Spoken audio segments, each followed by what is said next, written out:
Today, we will be discussing holiday-proof strategies for indie creators and businesses facing tariffs and tightening budgets. My name is Dina. I'm from Crowdfundr, and we are the creator-friendly crowdfunding platform. With our platform, you can enjoy free crowdfunding and keep more of what you raised. We are also a B certified corp, putting people and the planet first. You can get started right away on our platform and run campaigns of any size. Find out more about us on crowdfundr.com. We here at Crowdfundr realize the need in our community to discuss tariff related questions, and we thought it would be great to invite speakers from the community. And today, Brandon Rollins from Fulfill Right will share his perspective on tariffs. Unfortunately, Alex Hoffman from Field Mouse Press, who was supposed to join us today as the second speaker, cannot participate due to a family emergency. We'll host a separate webinar with Alex, so stay tuned, and we'll be sharing more information on that later on. Now, Brandon, please introduce yourself. Hi, everybody. Thank you for joining. My name's Brandon Rollins. I am the Director of Marketing at Fulfillrite, and we're a company that has handled shipping for e-commerce and crowdfunding campaigns for 15 years. Wow, that's impressive. Today, Brandon will talk about current and long-term tariff outlook, adopting a risk management mindset, and three strategies to keep tariffs down. At the end of the webinar, we will have a Q&A session, so please send your questions in the Q&A box and we'll do our best to answer them. Before we start, we also want to give a shout out to our partners who helped us promote this webinar and spread the word so more creators can join this event. Storytelling Collective, an online learning program designed for indie creative storytellers. Doug Wright Awards, literary awards honoring excellence in comics and graphic novels. Kids Comics Unite, platform with resources and networking opportunities for kids comics creators, and TTRPG Kids, platform with resources to facilitate quality tabletop role-playing games for kids. All of the links to their websites will be now sent in the chat. Now I'm handing a mic to Brendan. Thank you very much for the introduction, Dina. I really appreciate it. So, yeah, tariffs, they've been in the news quite a bit this year, haven't they? For the purposes of this presentation, I'm going to be primarily talking about US tariffs because there's been a lot of changes with that in the year 2025 in particular. And just to give you a quick overview of how this presentation will go, I'll first just give you some background information on what tariffs are, what the current tariff environment is like, what we might expect in the long run, as well as how you can manage the risk associated with them and how you can keep the costs themselves down. And since I got just a little bit of extra time today, I'm going to cover the basics a little more thoroughly than I otherwise would have. Namely, first thing to do is just go ahead and define tariff. Basically, a tariff is an import tax. That's the easiest way I know of understanding exactly what it is. So, with the US in particular, when goods are produced outside of the US, and every country actually, or very nearly every country at this point, in order to go from having it manufactured in that country or made or otherwise made or stored in that country, there is a charge to get it into the US.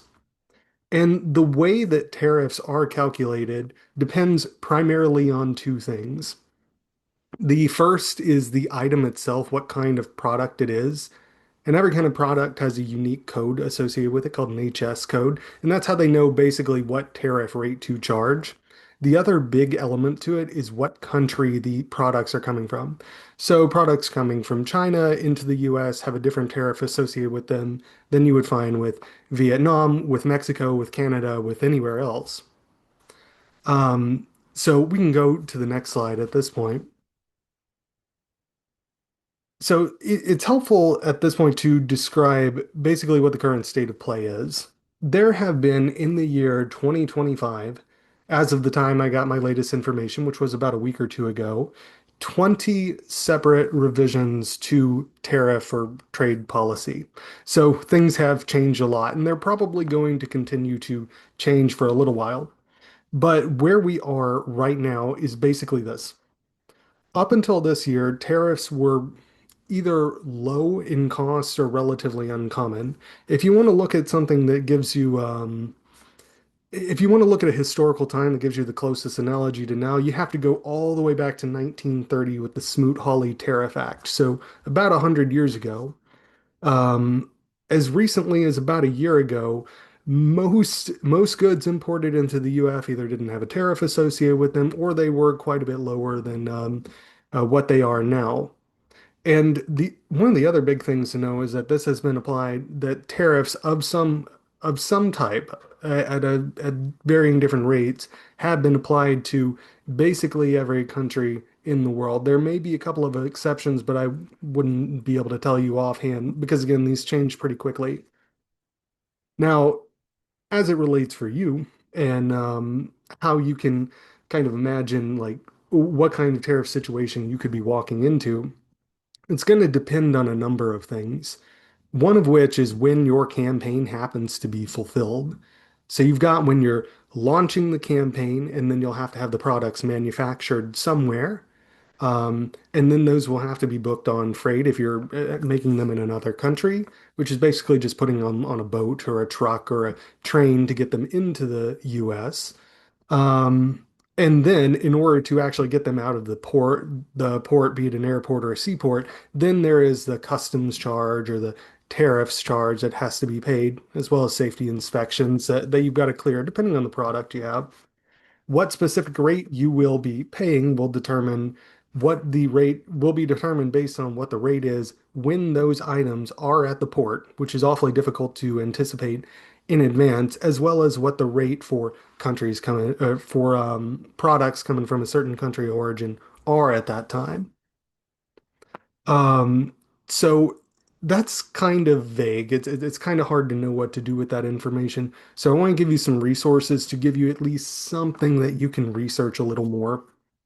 And one of them, and you will hear this come up multiple times in this presentation, is the website Simply Duty, which I think this is the right URL for you. Somebody maybe double check that before clicking on it. But basically, that is a website where you can go to enter in the enter in what kind of product you have had made, what country it's coming from, where it's going, and then it will help you to figure out what the cost of the tariffs or customs clearance will cost for that. Which brings me to more of the long-term outlook, what you can kind of expect going ahead. So, tariffs are probably going to continue to change in the coming weeks and months, and possibly even a couple of years or two, like maybe a couple of years. But eventually, they are likely to stabilize at some kind of new normal. We're already seeing the pace of change slow down somewhat. It's probably some of the rates applied to certain countries are probably going to continue to change here and there, but eventually we are going to get to something that is more like normal. And there are actually more things that you can do about this than you might initially think. Because you might think, well, I have a board game background. You can kind of see that behind me here. And I've had a couple of them manufactured. About the only place that I could have them manufactured for a reasonable cost at the time that I did this a few years ago was in China. So you might think, well, I mean, I have to get them manufactured over there and then imported into the US, and I just have to pay whatever the rate happens to be. But there's actually ways around it. You can have it manufactured in other countries. There's ways that you can kind of reduce your tariff exposure. There's little things that you can do here and there. And the bigger businesses are already trying stuff out and they're figuring out what works for them because even the largest companies out there, like Apple, for example, are subject to tariffs to some degree, so they're trying to figure out how to reduce their costs because it just makes sense for them. And as we start to see what they do, we can kind of copy their playbook a little bit, but on a small scale. What's going to be a little bit uncomfortable is this kind of middle period of time because there's basically two ways that the payment can be made. Either increasing the price of the product or just taking a lower profit margin. A lot of companies are not too keen on taking a lower profit margin, so we'll probably see the price of certain goods go up in the coming months and years. The big companies are probably going to be the first movers. No small company is going to want to charge more than what people expect for a board game or a book or what have you. So we are probably going to see the bigger ones move first, and then the smaller ones will have more of a permission structure to do that.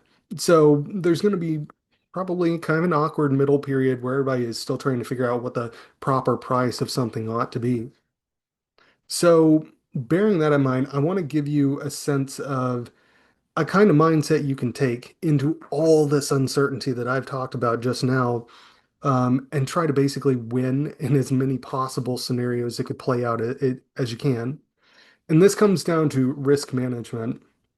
Um, and basically, this is not something that I've done a number of webinars on a number of different supply chain topics, shipping, manufacturing, what have you, for crowdfunding.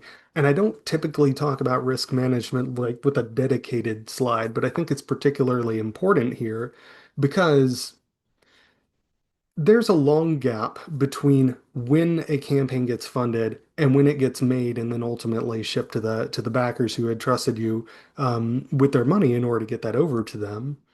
And it is in that gap where things can change. Rates can go up, rates can go down. Some countries can be more expensive than others, and so on. So, one thing that you can do is just first get information on a regular basis, and do this on like a monthly basis and maybe even every 2 weeks while you are gearing up to launch. Maybe in the couple of months leading up to that, as you're getting cost estimates, all the way through when you would through when you're actually going to be getting customs cleared, because just having that information alone is going to help you. And the two biggest areas where expenses can just kind of balloon are either on the tariffs or they're on the freight, which is the cost of getting the products on a boat or on a train or what have you, or an airplane. And for that, Simply Duty can help you get free quotes or free estimates on what tariffs and custom clearance are likely to cost you. And Freightos can help you get real-time quotes on what freight is likely to cost you. This is not a perfect final estimate, but in terms of getting free information with that is tailored to your situation without having to go necessarily through an expert, this is about as good as you can get for free information. And I strongly recommend that you use this when you're putting together kind of cost estimates and figuring out what it's going to take to get things fulfilled. The other thing I would say, and this is important, but it's going to sound soft at first, but it's still very important, is to kind of change your mindset, and don't get necessarily stuck on the idea of one possible supplier. Used to be you could rely on finding one or two manufacturers that you really liked and just know launching your campaign that that's who you're going to go with. I would say wait until the last possible minute to get into an agreement with a possible manufacturer and have a plan A, a plan B, and a plan C in different countries if you can manage it. Because if tariff rates go up way, way up on China, it might suddenly be cheaper to manufacture things in Vietnam and then bring them into the US. Or if things go way, way up in freight and it doesn't make sense to ship around the world anymore by boat, it might be cheaper to make things in Mexico, even if the labor itself is more expensive, even if the materials themselves are more expensive. Because once you add up the cost of manufacturing, the cost of freight, and then the cost of the tariffs on top of that, you might end up finding that a country that you didn't expect is actually the best place to get things made. Um, I'm trying to think about if there's anything else that I want to cover associated with just kind of risk management. I mean, number one thing is just basically don't get rigidly stuck on one possible way of getting something into people's hands. Now, in terms of things that you can do to keep the costs down and manage your big financial risks there, there's a few things in particular that come to mind, which I'll cover in just a moment. I'm going to take a sip of a drink real quick. Mm.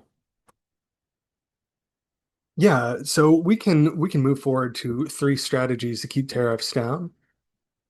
And there's basically, like the slide says, there's three big ones that you can do right now that if you do these, they can help you keep the costs as low as possible. Detailed on the next slide. And it's basically nearshoring, diversifying product line, and then hiring a freight broker.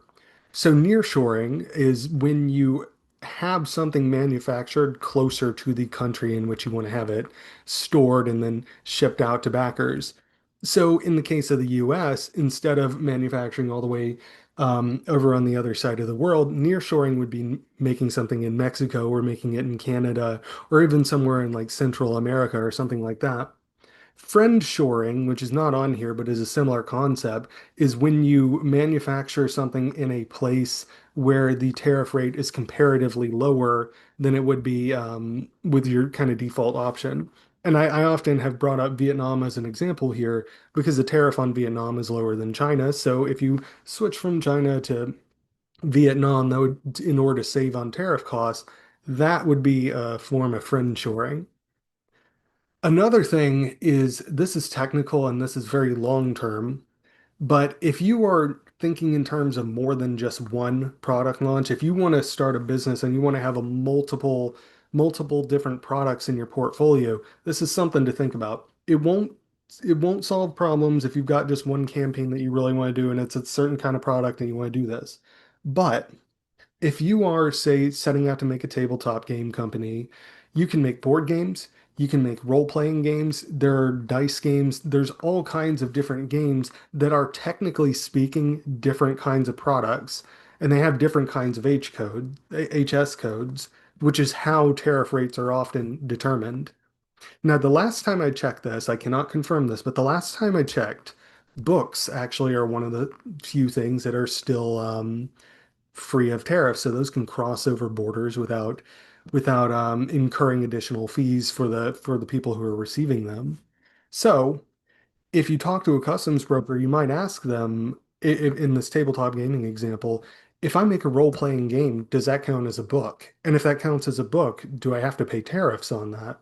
And if they tell you that that's actually tariff-free, you might think, well, in my Q4 2026, my Q1 2027, I'm going to launch a book instead of a board game, and I'll just do a mix of them so that I'm not super concentrated on just one kind of product. That's one way that you can kind of reduce your tariff exposure. Again, that one's more long term, but don't be afraid to think of that if you're thinking in terms of 3 to 5 year plans. And this last one is to hire a freight broker. I'll let you in on a secret. I actually booked my own freight back in late 2019. It managed to get shipped out to people in January 2020 before things started to get really, really nuts. And I did it through the Freightos marketplace, and you can still do that if you want to. You can basically fill out the customs forms yourself and be in communication with the people who do the examinations and the customs agencies. You can do that if you want to, but most folks then, and especially now, will work with a freight broker or a customs broker instead because there's just a lot of things that can go wrong. And frankly, at the time that I did that, I was lucky. I was lucky that nothing got messed up. But nowadays, with the tariff rules being as complicated as they are, with all these new documentation requirements, with the risk of choosing the wrong HS code and having to pay a lot more tariffs than you would have if you had picked a different one, which was correct. It's just smarter in general to work with a freight broker or a customs broker who can help you prevent that stuff. And if you don't know where to start, by the time you need a freight broker, you are probably going to be working with an order fulfillment center anyway. And in some kind of conversation with them, ask them for their recommendation and see who they will tell you to go with because they work with these folks quite a bit more. So they've got good information on who's doing a good job in this current environment. Another thing, unrelated to tariffs, but still related to the process of getting goods from one country to another, there's product inspections, and they are more thorough than you might think. Products they have to get examined when they cross borders because that's how countries make sure that laws are being followed. For example, games, which I will again perpetually use as an example because I know know that industry a little bit better. They're technically toys, so a lot of them are subject to the kind of regulations you would see in children's toys, and that means you have to have a certificate from your manufacturer proving that it has been safety tested. And that process involves doing a whole bunch of things, making sure it's not flammable and all that kind of stuff. I mean, it's a long list. And that make sure it's not using toxic inks. There's a lot. But what you need to do is just ask your manufacturer for any safety testing certificates that are needed and make sure they can supply those before you sign on with them, just so you cross your T's and dot your I's on that. And it would also be a good idea to maybe go on Reddit and some other forums where people talk about this kind of stuff and see what business owners in your specific niche run into. Like, do they have to end up paying for X-ray exams of product? That happened to me, and it cost $600 on top of just what was at the time the normal import fees from China to the US. And there can be all kinds of things like that. They come with an extra cost, so it's just smart to check with other people so you know what you're getting into. And I had mentioned safety testing a moment ago as part of that because that goes in lockstep with product inspections. So at this point, we've actually reached the final slide here, and I know this is really complicated information. So we can turn this over to a Q&A whenever you feel ready, Dina. And if there's anything that I left unclear, just let me know, and I'll be happy to answer as best I can. Thank you so much, Brandon. This was Absolutely. really insightful, and it was really, yeah, so many details. So everyone, Mhm. if you have any questions left, you can ask them now in the Q&A box. You can see it below, and Brandon will do best to reply to your Mhm. questions. So um, if anyone has any questions, please send them now. Brandon, thank you so much again. While we're waiting for questions, if there are any, I wanted to say a big thank you from Crowdfundr for doing this presentation, for sharing all the insights, and everyone, please visit Fulfill Right's website. It's in the chat. You can find the link in the chat. I don't see any questions so far in the Q&A section, so let's wait a little bit more. Just a minute. Maybe someone is still typing the question, you know.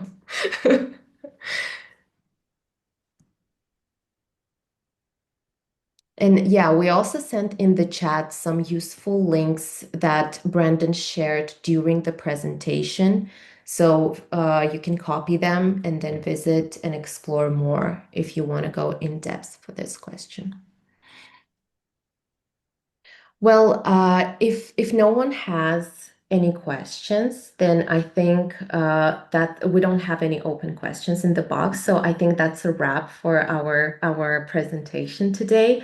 And a big thank you for everyone who joined today's webinar. And we're especially grateful to our incredible speaker, Brandon Rollins from Fulfill Right, for sharing his insights and experience. And the link to their website is in the chat.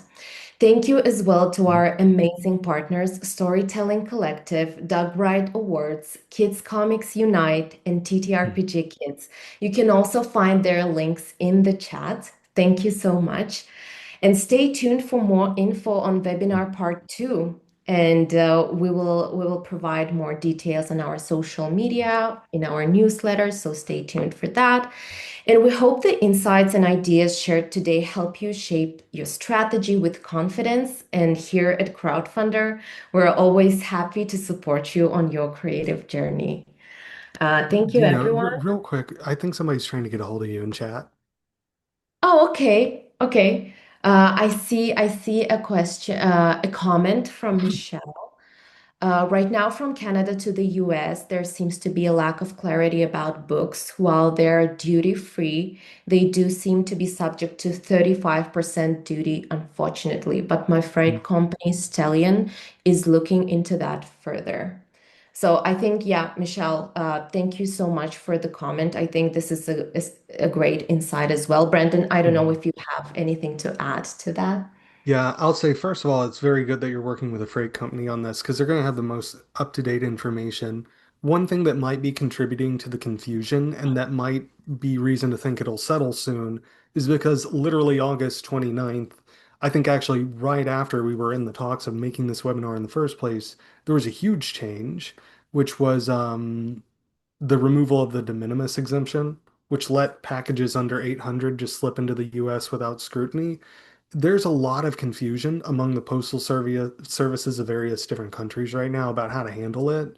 And so Canada is one of them. So we're trying to I imagine there's some confusion about like whether or not books still come in customs free, even with the removal of de minimis that happened just about 3 weeks ago.